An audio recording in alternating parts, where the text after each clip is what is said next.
Good morning, good day, happy Monday. We're back. We're back with another Monday. Listen, it's a good week. Man, we are halfway through July already. June went by so fast, I wasn't even prepared for it to go by that fast. I wonder, like, were you prepared for it to go by that fast? But I hope things have been fruitful in your life. Listen. Today, I've got a lot that I need to get off of my chest because there's one statement that I hear all of the time. And it's, well, I'll start saving more after I can make some money. And let me go and put some money in the market first. Maybe just once my money grows in the market, maybe once my 401k gets a little bit bigger, then I'll be able to start saving more, paying off debt, or I'll be able to pay off my debt once my 401k is more up, because I can be able to use it for. No. You're already wrong. You're already wrong on so much of this. So much of this you're already wrong on. And in today's podcast, I'm going to get off my chest the proper way that you guys should be thinking, because it eats me to my soul whenever I hear people doing things the wrong way. And this is just such free information. So in today's episode, we're going to dive into the financial pyramid, the financial foundation pyramid. My dog is like right here staring at me now from me telling you guys good morning. Yeah, today we're going to dive into the financial pyramid and make sure that we are actually looking at money, these basic principles of money properly. Now, we have been talking about these basic principles of money for a while now. Give me just a second.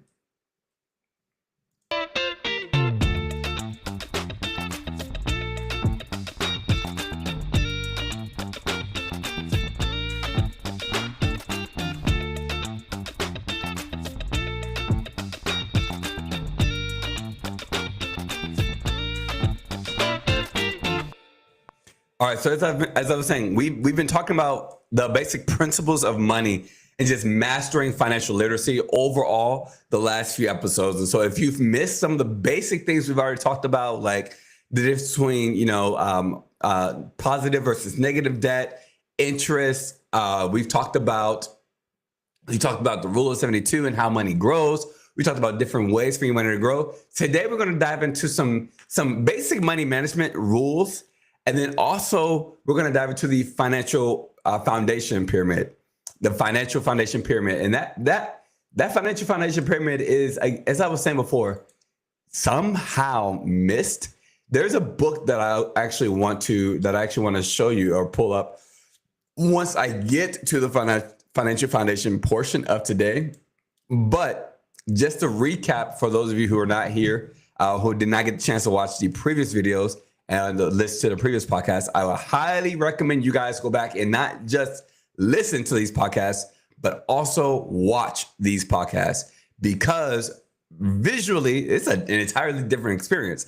I mean, I draw, I'm drawing on the screen. I'm using the tools of the great tools of the new virtual era, right? The Zoom era. I'm using the great new tools of it. So if you are checking this out over on Spotify, or you're just listening to it, definitely give it a watch. Maybe favorite to come back to this information, because I am tired of hearing people say financial literacy isn't taught in school. Yeah, of course it's not. Of course it's not. So what does that have to do with you still not taking care of yourself and your family financially? Nothing. Has nothing to do with it whatsoever. So let's get into a quick recap. So we talked about the difference between simple interest, compounding interest, and how your money grows exponentially instead. Granted, it might not grow as much as you think it grows, especially when it's trying to grow for you versus growing against you. When you've got interest compounding and stacking on top of your debt, it hurts a lot more, and typically is never even going to outpace the amount of growth that you can ever possibly have in your savings account if you're only minimizing by putting in minimal amounts a month to your savings accounts, right? And to whatever sort of savings accounts that may be, whether it is the savings account, investments accounts, retirement accounts, whatever the case is. Then we also dived into the rule of 72, which is how to calculate exactly how quickly that compounding effect is. We gave some examples, whereas you essentially take the number 72 divided by whatever interest rate you're earning. Granted, most people are not even earning these. They're not even earning these. They're earning 0.01%. All right. So after talking about that, we also dived into, which types of accounts your money is actually going to grow in, right? We talked about 3 different types of accounts, fixed accounts. These ones, little growth, but they're safe, they're liquid. These are great for emergency funds. We talked about variable accounts, which they offer much higher growth potential, but a lot higher risk as well. These accounts are great for growing money in the accumulation phase.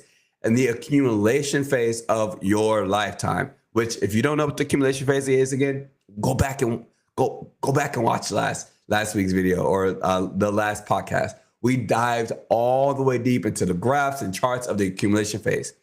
Variable accounts are great for the accumulation phase because you get to have random growth. You can make a lot of random money, and that's great.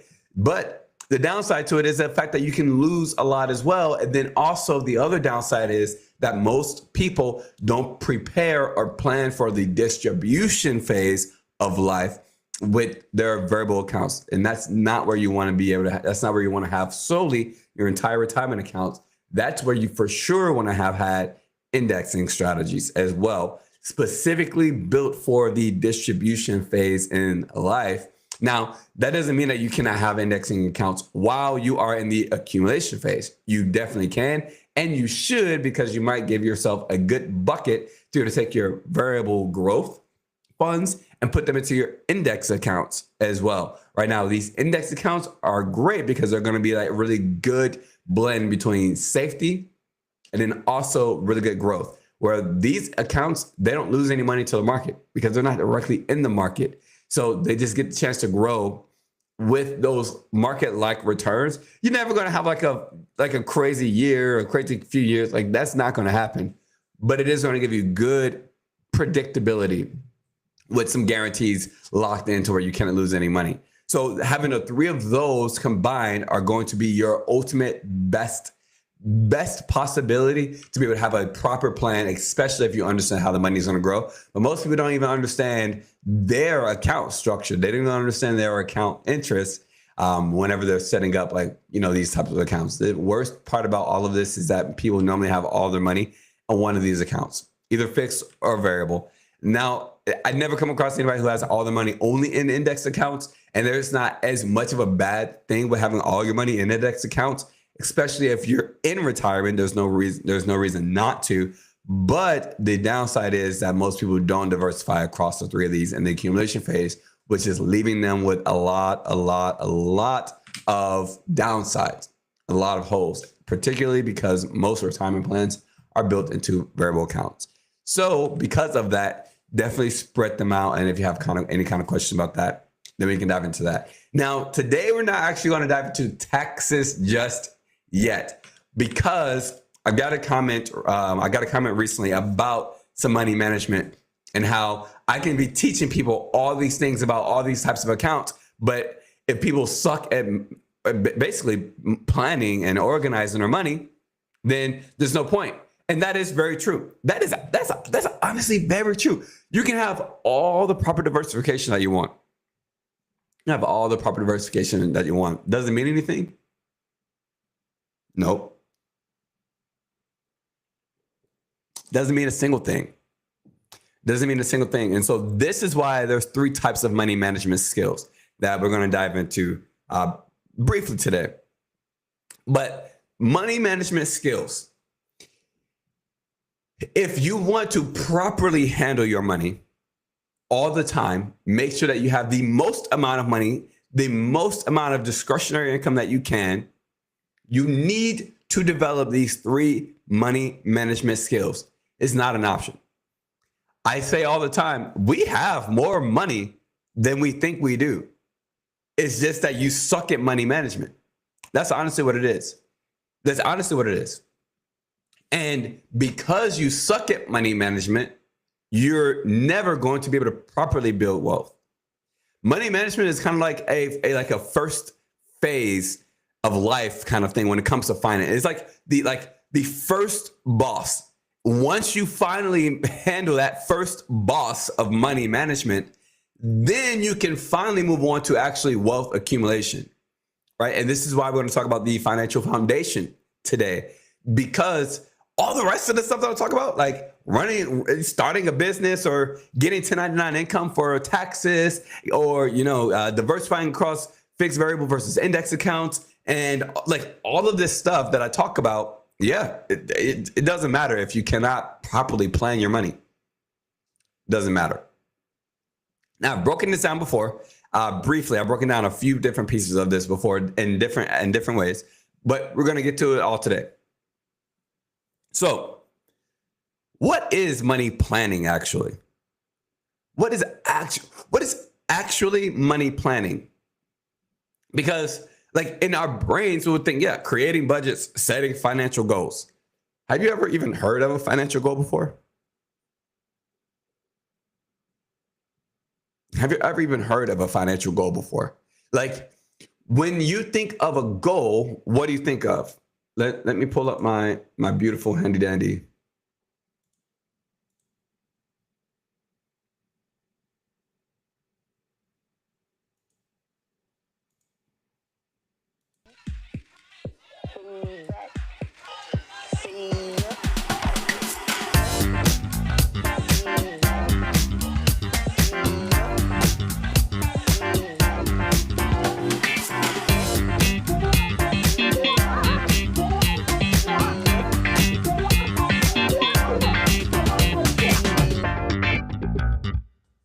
All right, so I've got my handy dandy notepad up right now.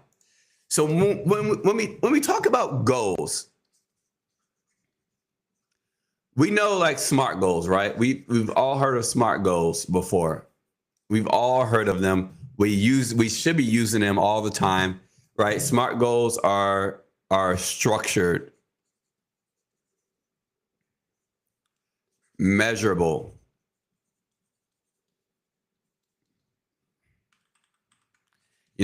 I could be writing more of this, or typing, but I don't know why I don't. Actionable. They are also so there's a few different ones, right? They can be either results driven. They can be realistic as well. Realistic. One of my business leaders, Nick Bosley, says he absolutely hates the word realistic. But I like realistic. I like realistic in the fact of pushing beyond barriers, right? But there's also results structured as well. Results structured. But I'm just gonna put results. You guys now know. And then there's also timely. There's a few other ones for these as well. Timely, all types of stuff. Right. But these are SMART goals that have all 5 of these are typically considered a fully detailed goal. We know this. We've learned this in school. Most of you guys learned this in school and business somewhere in some sort of self or professional development course, whatever. Like you've learned this already. This is nothing new. Hope you guys got your coffee. But with SMART goals, when you apply them to finance, like a financial goal, this is the same exact thing, but people don't have financial goals. And this is also why they're lost. If you don't know where you're going to be lost. What I mean by that, before we dive into this goal, is I'm gonna find a picture of a mountaintop.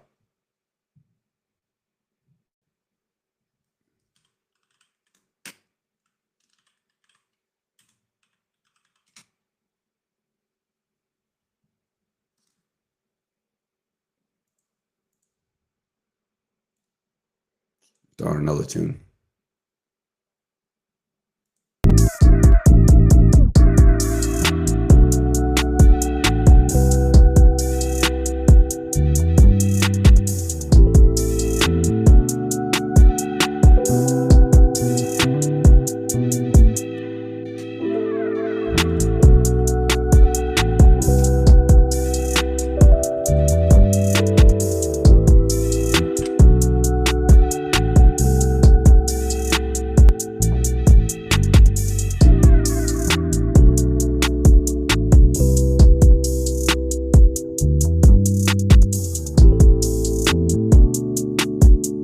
Perfect.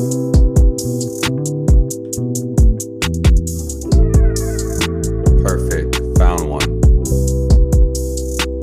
All right. So this is a picture of a mountaintop. This is a picture of a mountaintop right here.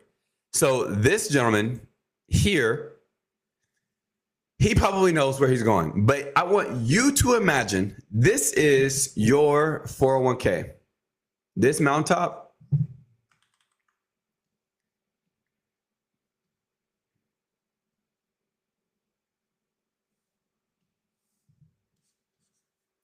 this mountaintop is your 401k. All right. So here's you. Maybe you are at age, I don't know, age 35. All right. Here's you at age 35, but this mountaintop, this mountainside is your 401k and you're scaling it. Now, let's just say that right up here, I'm going to draw black. Let's just say that right up here, there's a bunch of fog, right? And you cannot tell how far up this mountaintop goes. You can't tell how far up, you can't tell how much you have left. You don't know how close you are. You could be 2 meters from being from the top, or you can be another 2,000 meters from being up above at the top. All right. But you have no clue. You have no clue at all like how much energy you should be spending, right? You've got no clue how much energy you should be spending to get up there. Maybe you need to take a break. But or maybe if you take a break right now, something's going to happen and now you're super delayed because maybe you're only a few meters away. Maybe only a little bit left to go. So maybe you should continue to push, right? Maybe you don't have as much time or resources that you thought that you might have. There's so many different things that come along with being lost and not knowing, not having the details and the predictable information about what's ahead of you up here. But this is how most people are with their financial plans, with their retirement plans, with where they're going. They have no goals. And so because they have no goals, they don't know where the top is. They don't know. Let's talk about this in terms of your 401k, right? Let's say first off, you need to even know how much money you want to be able to have. This is like the first part of a financial goal. You need to know how much money you want to even have, right? So it's like whenever I sit down with people and I ask them how much money would they like in retirement, they don't even know. They don't even know. Well, are you saving money somewhere? Yes. Then why are you saving money anywhere? If you don't even know how much money you need, why are you saving money? You're just throwing money there. Obviously, like I understand why they're saving money, right? I understand why. But that's the purpose, right? If you don't even know why you're doing something, why are you just wasting it? Because maybe you're putting things in the wrong. It's like if you don't know if you want to get a degree, but you go to college, well, don't go to a specific one. Maybe go to a community college where you can learn general stuff, right? So maybe, save to like a savings account or a high yield savings account. But don't lock yourself in because maybe a 401k isn't what you need. Maybe it's going to do you worse. Why can it? Oh, for sure it can. It can definitely screw you up on taxes in the future. Oh yeah, it can.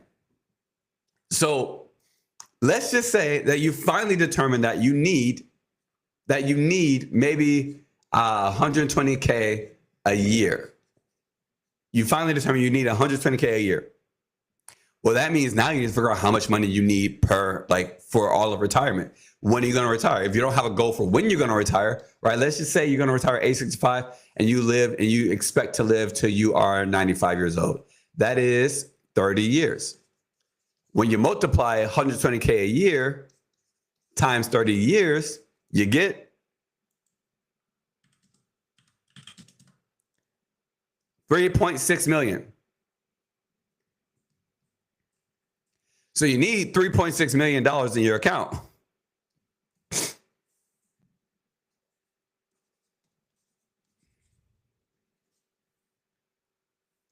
And if you're 35, that means you've got 30 years before you need that. So you want 120K a year, you need 3.6 million, and you got 30 years to do it. Do you even know any of that stuff?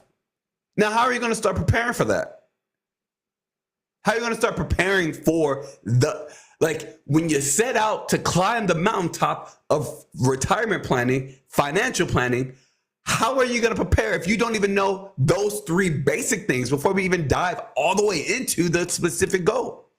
You can't. And this is so many people, because let's break this down. Let me scoot this over.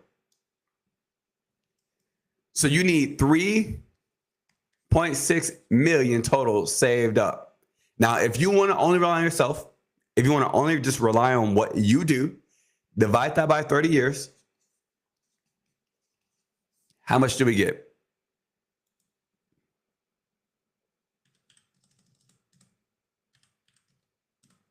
Actually, well, I did multiply 120K by 30, so it only makes sense. It only makes sense that it would be 120. I don't do quick math anymore. Would you rather me do quick math and be wrong, or would you rather me do math with a calculator and be right? All right. So if you go based on your own savings, on relying only on yourself, no market, no money going up, no money going down, no losses, no gains, nothing. That means you need to save $120,000 a year, starting at 35 to you're 65, to actually be able to make and reach that goal. Now, how likely is that? Very, very unlikely. You're not saving $120,000 a year, right? And that's where the market comes in at. And again, the reason why I tell you that you need to start as early as possible, and you need to prioritize proper retirement planning, right? Early on. But that's what you have, for example, the market, right? Now, if we were to pull the market and indexing accounts and such. Now, if we were to pull up investor.gov, which I've taught you guys about before, and you want to go to retirement plan, retirement ballpark estimate right here, you can come here and just check and see what you're doing currently. All right, how much have you already saved for retirement? Let's say you've got $25,000 a year in your 401k. How much money will you need after taxes each year to cover? $120,000, that's $10,000. What is the annual income you expect to receive from other income sources? You expect to receive maybe $22,000 a year or something, let's say from Social Security. Will this income be taxed? It will likely be taxed, because you're going to need, if this is Social Security, you're going to need a whole lot more money. So yes, it will likely be taxed. Current age, you're 35. You want to retire at 65. Withdraw until you are 95. Inflation is 3.4. Current tax rate, we're going to go 28%. Retirement tax rate, probably just a little bit, probably actually about the same. Hopefully much lower. And then assumed average annual return. We're going to go even higher. We're going to be generous and go 7% for average retirement account. What would be your primary savings retirement vehicle? We're going to say 401ks. Adjust deposits for inflation. We're not going to do that. Calculate. By the way, adjust deposit for inflation means that it's going to allow you to put in more money as you get older. So you're going to see exactly what it's going to tell you.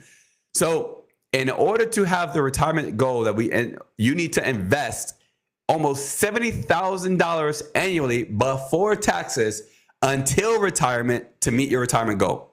This estimate is based on your desired income of $120,000 per year that we entered above.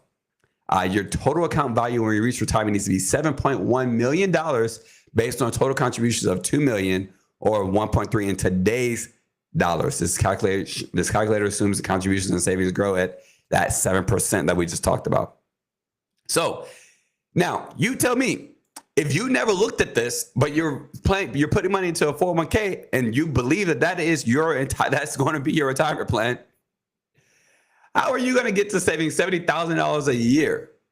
For the record, if you don't know this, in your 401k this year, you can only save $23,500. A little bit more if you're married. but not $70,000. So, or if you're married and older. So will you ever even reach this? Probably not. That's why you must have other things. That's why you must start planning early to look at this. The earlier you start planning, looking at this, the better chance you have of being successful. Because right now, this $70,000 a year number, it's impossible with a 401k, right? We can go IRAs, which is even worse, right? Even worse in an IRA, but $51,000. You can't put in more than $7,500 or $7,000 in your IRA. And then there's other types of things as well that you're gonna need. So you need to plan it ahead of time. So what I mean when I talk about these goals, when I talk about this financial mountaintop goal, you need to know these things up front. And if you've been saving or putting into retirement plans and whatever, you don't even know what you're doing if you're lost and blind. So that's why planning is, I put all of this on top of this. That's why planning is so very important. But unfortunately, people do not prioritize it.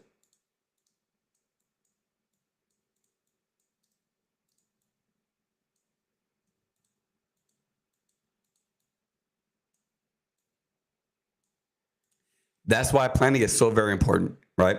So if we were to just have a good, decent, basic plan, all right? Just a good, decent, basic plan, what would that look like? Or excuse me, goal. What would that look like? So let's say you want to create your financial goal, right? Structured. There has to be structure and orderly to it. Well, we'd have to, I was going to actually set a goal. Let's say my goal is to retire by the age of 65. So we got a little bit of time. So we got age 65. Retire by the age of 65. Okay. Well, we need to make sure that it is a structured goal. That is structured. We have, we've got 30 years to retire, right? Measurable. That's well, how much would you need in order to retire? Well, I would need 3.6 million, or really 7 million total, but $3.6 million.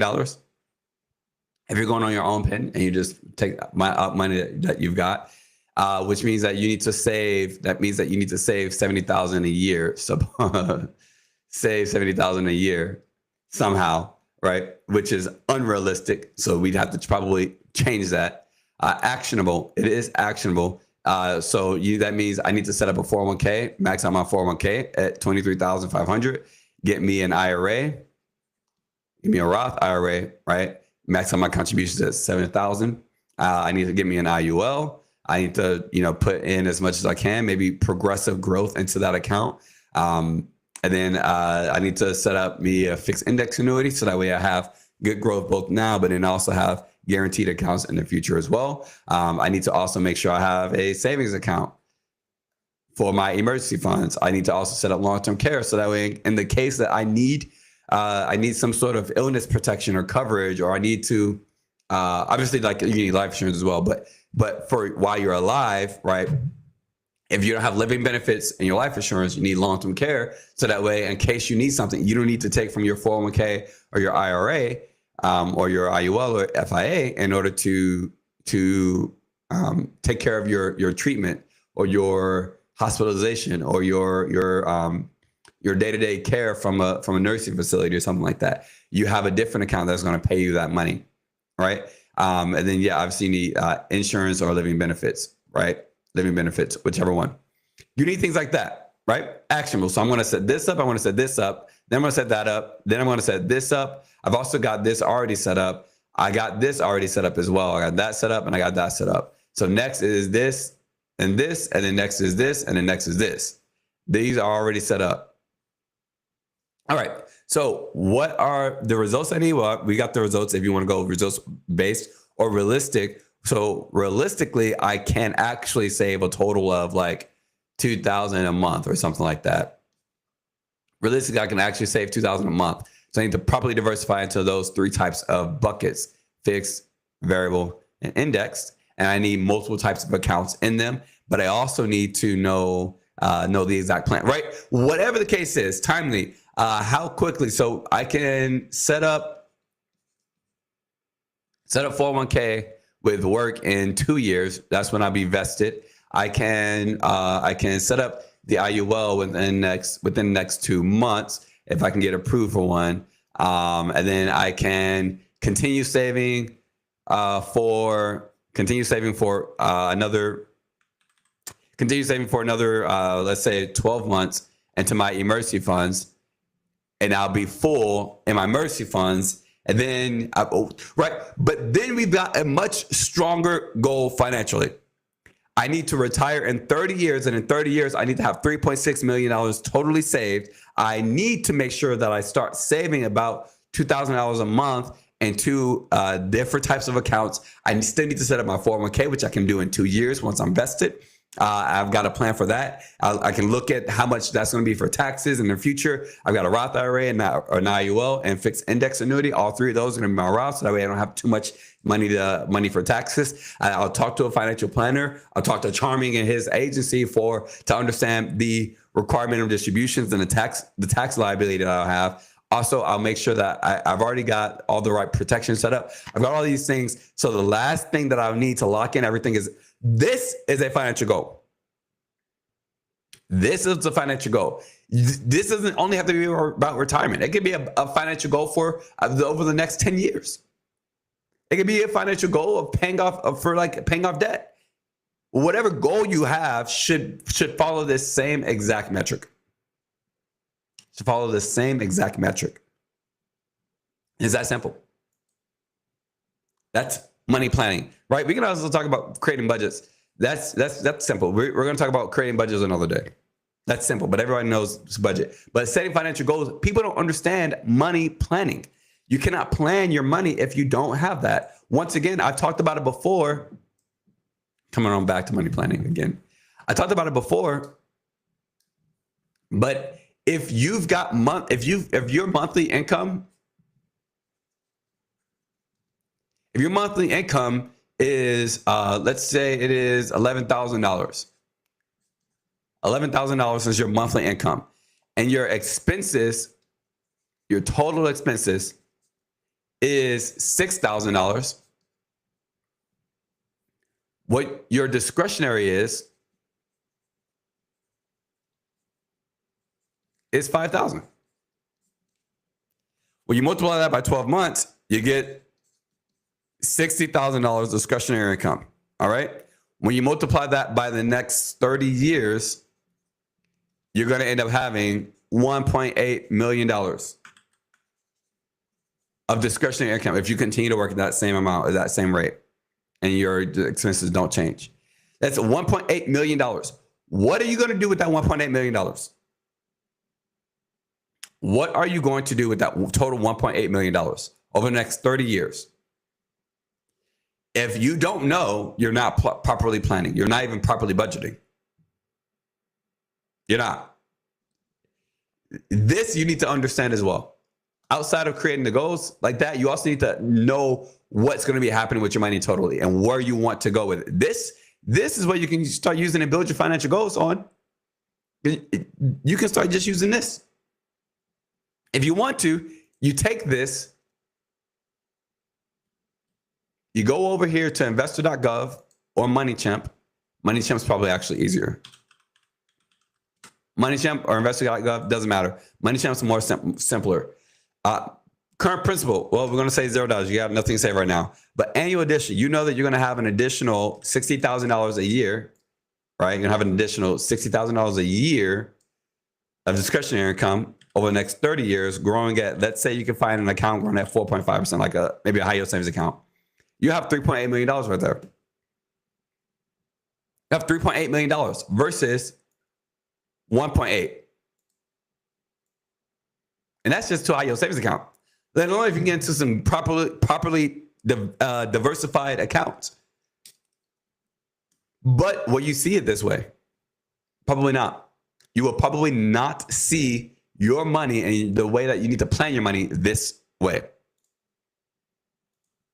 Next is money organizing. So this is super simple. This is just keeping track of all of your accounts, where you are spending money at. Money organizing is really, really simple. It's just properly placing your money into different categories and understanding what you're going to do with it. Essentially, what I just showed you here with income, expenses, discretionary. The more that you can compartmentalize, the better. And having that money organized in that way allows you to see the money from a high level like this. Obviously, day to day, we don't think this way. Okay, I'm making $11,000, spending $6,000. I've got $5,000 left. We don't think about that, right? But when you can, it makes it more simple, right? When you know how to even structure your debt, right? When you know how to even structure your accounts. As an example, if you're a business owner, there's a really great bank out there, and this is not a sponsorship. Relay Financial. There's a really great bank out there, and they have business checking, business savings, all types of things, expense management, all this kind of stuff. And they have the ability for you to be able to have multiple accounts open with them. Income, operating expenses, payroll, marketing, taxes. You can set up 5, 10, 20, 30, 100 accounts with them. You can set up as many as you want to. So I've got my finance agency income. I've got my YouTube income. I've got my retirement income. I've got my income from Ways Financial sponsorship, an affiliate. I've got my income from Private Corporate Services for corporate credit. I've got all of my different incomes going to different accounts that are properly set up in different ways, and they're not just set up like which company is paying me, right? They're set up in, certain businesses, because I also spend money from certain businesses, right? So I have all my money being organized properly and structured. You need to be a business owner. You need to have an LLC in order to open this. But you want to be able to have systems and tracking and organization like this. And most people don't. Now, not everybody has to, again, it doesn't have to just be broken down this same way, right? It can be broken down income, expenses, discretionary, what you're going to do with it. It can be broken down by expenses. It can be broken down by income, by what you're going to do with your discretionary income. This is where you get into income diversification, right? I've talked about income diversification before. Oh, that's still big. I've talked about income diversification before. I'll talk about it again, actually, and I've got a podcast video on it already from last season. But there's a few different ways. There's the 50, 30, 20 method, which I don't necessarily specifically prefer because it kind of locks you into a lot of things and it doesn't account for taxes. But this is where 50% of your income is expenses, 30% of your income is your wants, and 20% is saving, or actually, I believe 20% is savings and 30% is savings and 20% is your wants, right? Expenses are also including debt. There's that method. There's the half split diversification method, of your discretionary, where in this, you take your discretionary income, so this extra $5,000 that we're talking about a month, and you split it in half. So $2,500 goes to debt and savings. The other $2,500 goes to long-term savings. So this can be retirement planning, insurance, things like that, right? There is the wealth method, what I'll have with wealthy individuals, where 30%.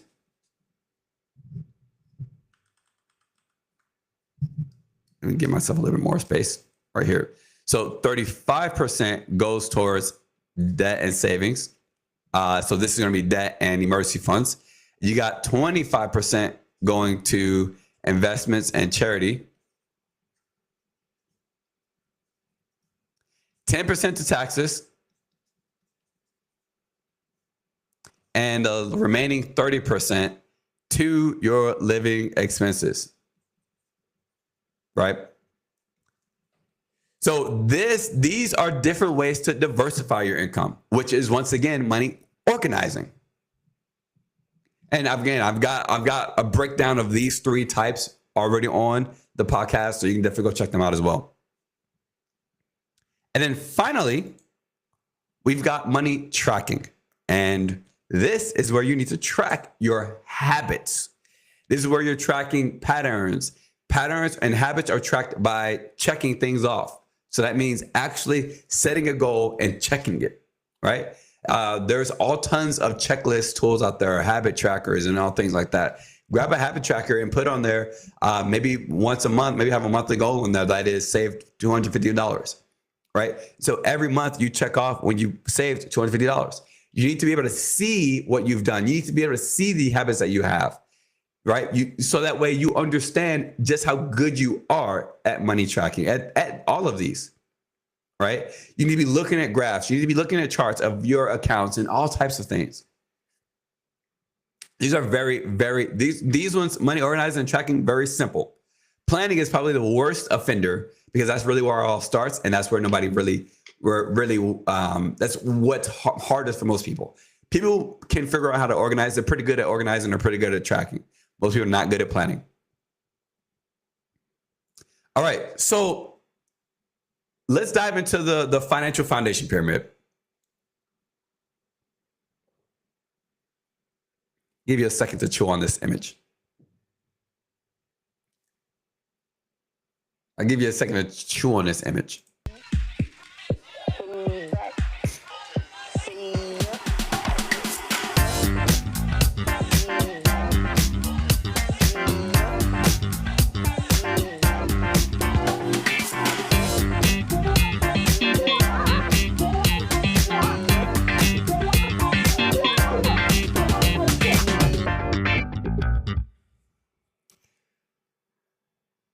Oh, I was pulling up the book, but it didn't want to pull up. It didn't pull up.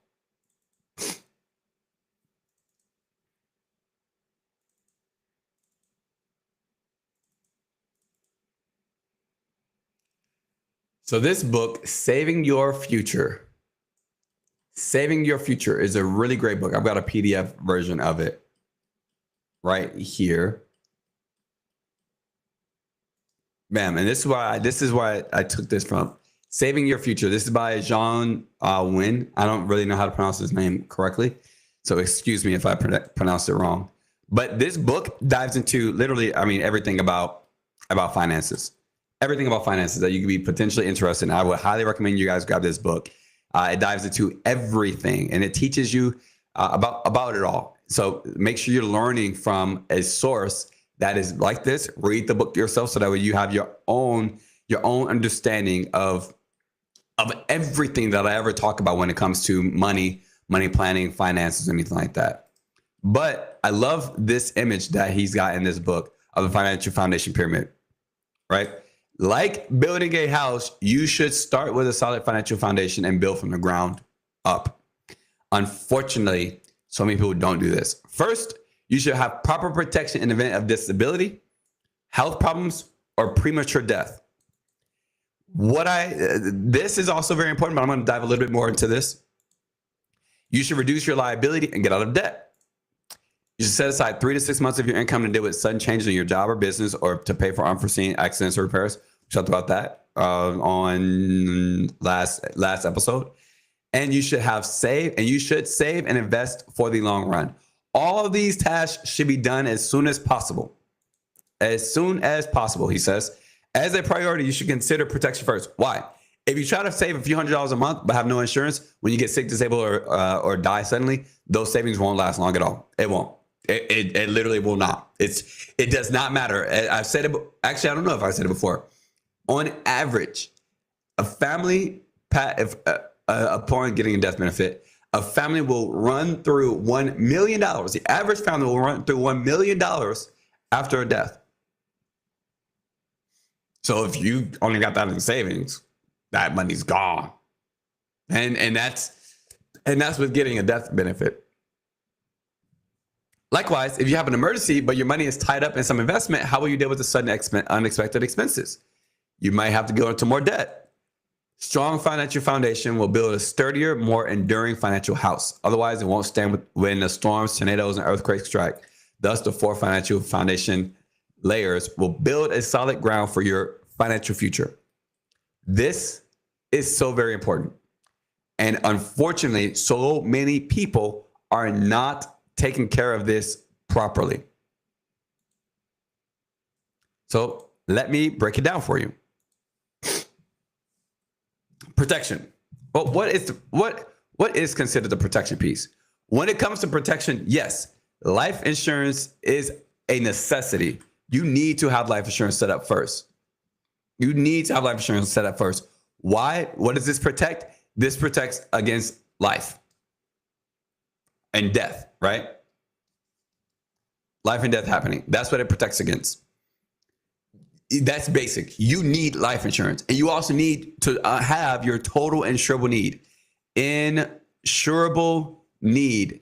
I talked about it before, but this is where you make sure that your insurance covers all of your debt, the income that you want your family to have for however long, right? Most people say on average about 10 to 15 years, they want their family to run on their income if they're to pass away.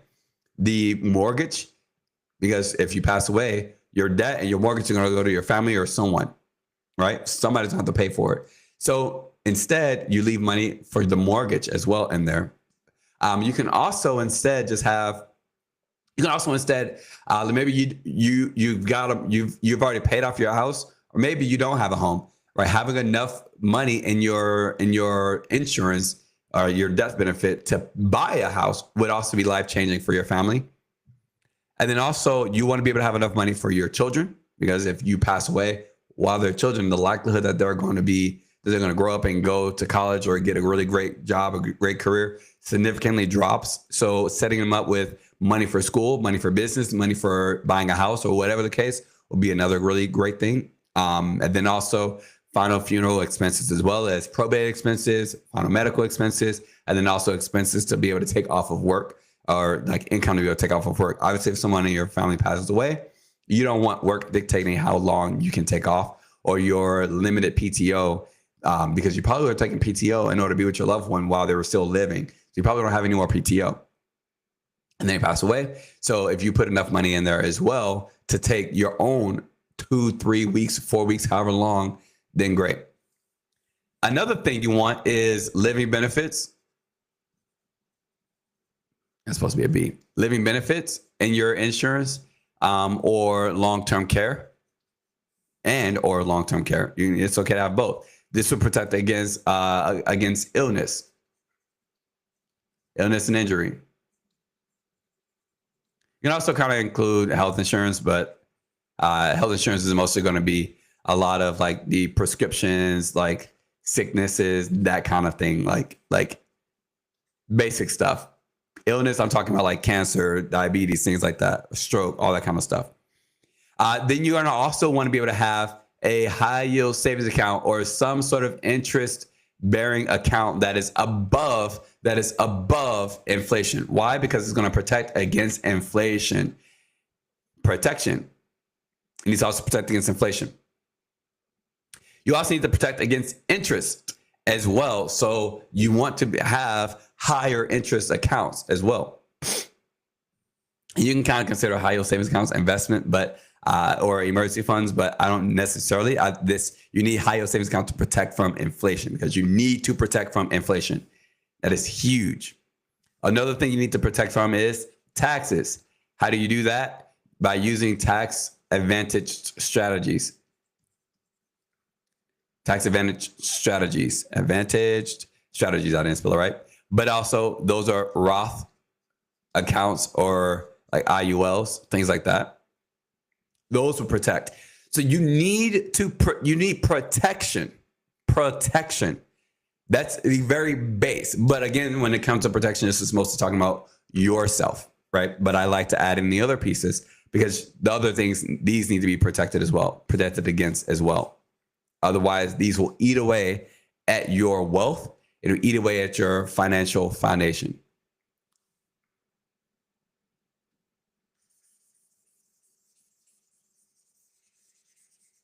Next, once you've got a good clear plan for setting up that, I know it's going to happen. Once you got a good clear plan for setting up your protection, right? Then you work on debt management. Now you can do these simultaneously, but you definitely need to have most priority and most attention to protection, then getting out of debt. You need to massively focus on it's going to take you probably a lot longer to get out of debt than it will be to build an emergency fund. Raising income is because you probably got a lot of debt. You don't need to have a $500,000 mortgage, right? You don't need to have pay down your mortgage as fast as possible. Interest cancellation is an amazing way to destroy interest, because as I said before, so many people don't even understand just how much money they're going to end up spending on interest alone. And you need to protect against that.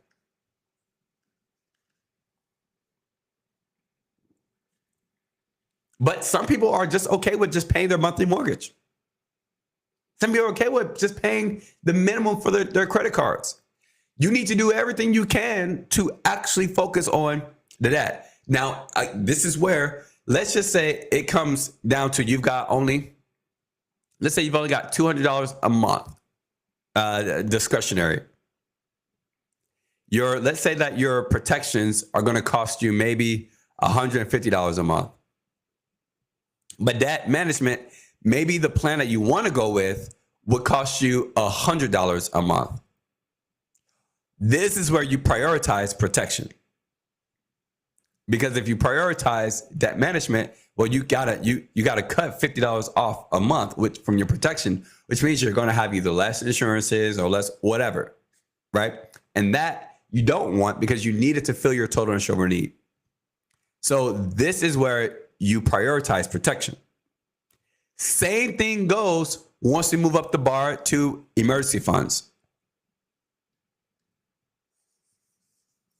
Same thing goes once we move up the bar to emergency funds.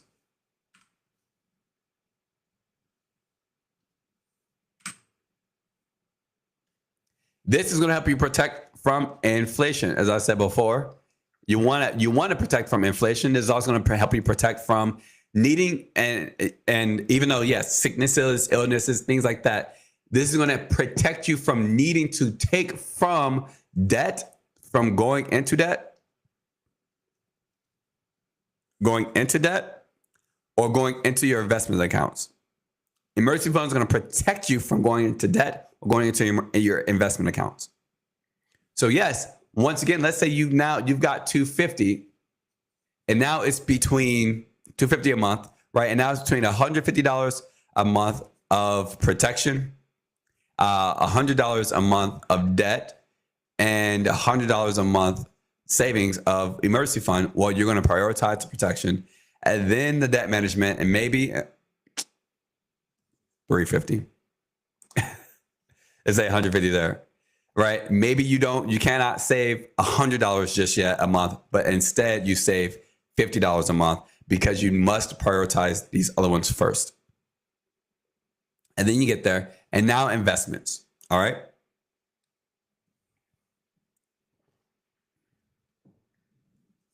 Now you've got investments.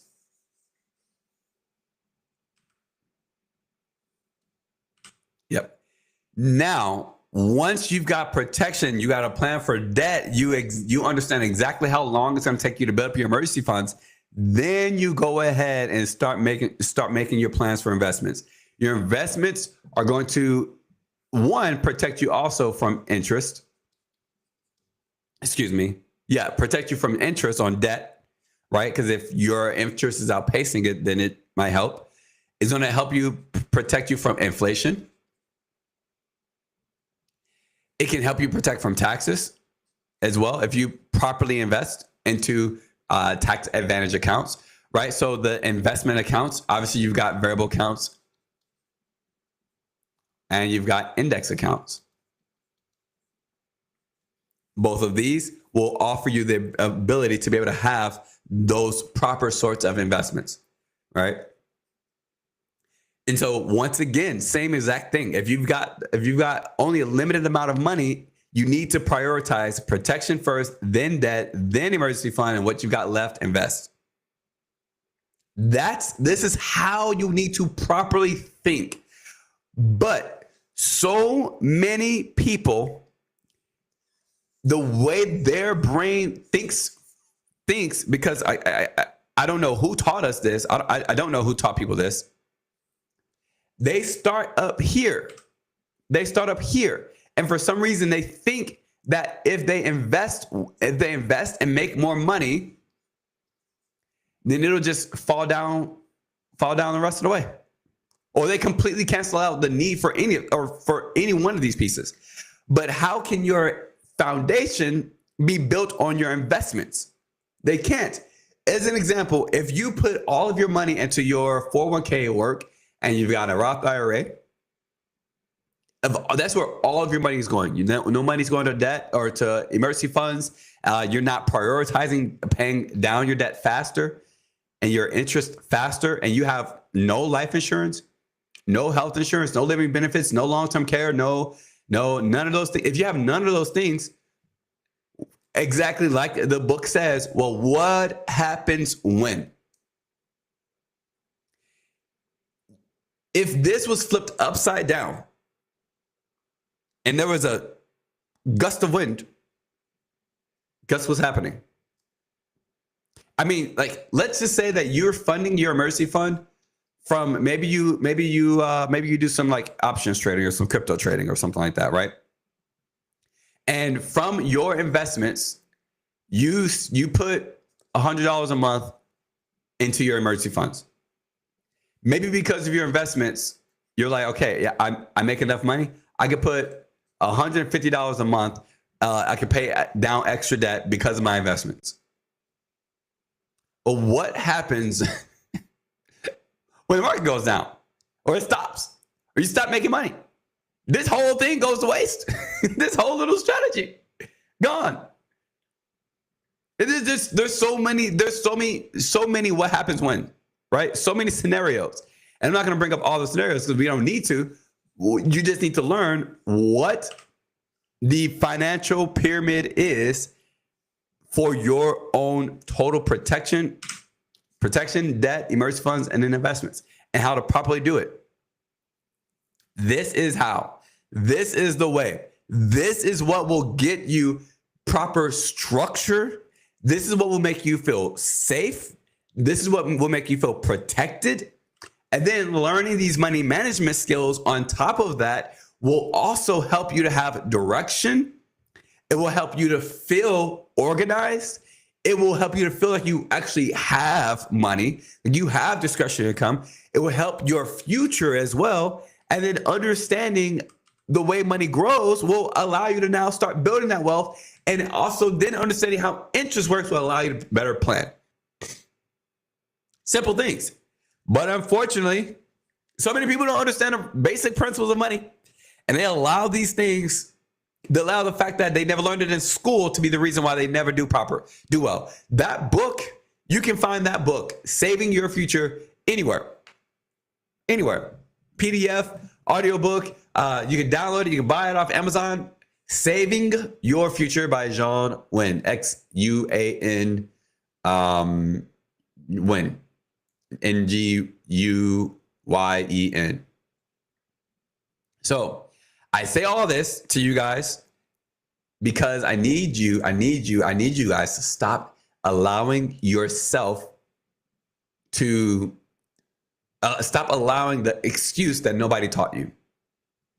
Stop allowing that excuse. Nobody taught me. I'm teaching you now. If there's any words today that you don't understand or any terms of things that you don't understand, if I don't have it on a podcast, go and search for it. Go and search for it and learn everything about it.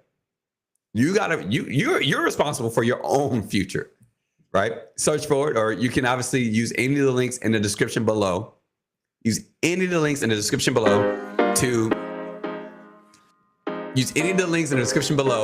schedule some time. We'll talk to you. We'll teach you. We'll work with you on everything. And again, as I said before, we do everything for free. All the planning, just as free as education is. All right. So you guys, I hope you have an amazing day, an amazing week. Like I said, man, we're almost all the way. We're halfway through July, but I will see you guys on Wednesday. And I hope that you have a beautiful next few days. All right. So take good care. I'll talk to you guys later, and have a good week.